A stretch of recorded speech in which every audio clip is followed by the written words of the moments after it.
झुकता जवनिया पर मक्खी लाला सा पुरावे न भतरा झुकता जवनिया पर मक्खी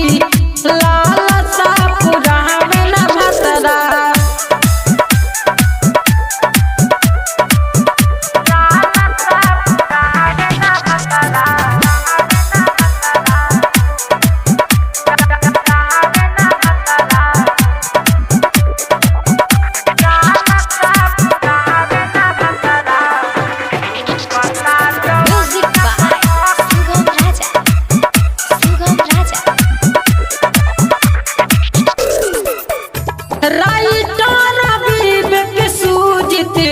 सूर्या रहे हटके डीजे मनीष कबो धरे ना झपटके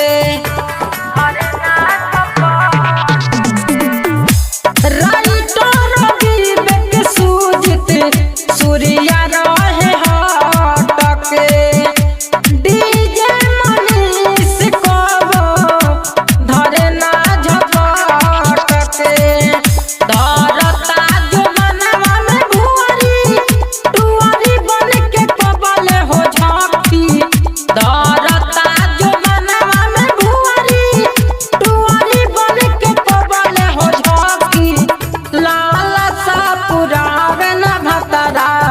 झुकता जवनिया पर मक्खी लाला सा पुरावे न भतरा झुकता जवनिया पर मक्खी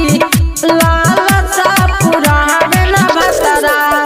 मन नाही लागे हमरे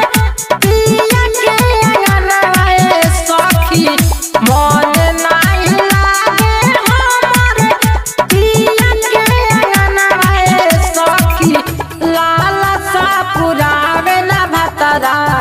झुकता जवनिया पर मक्खी।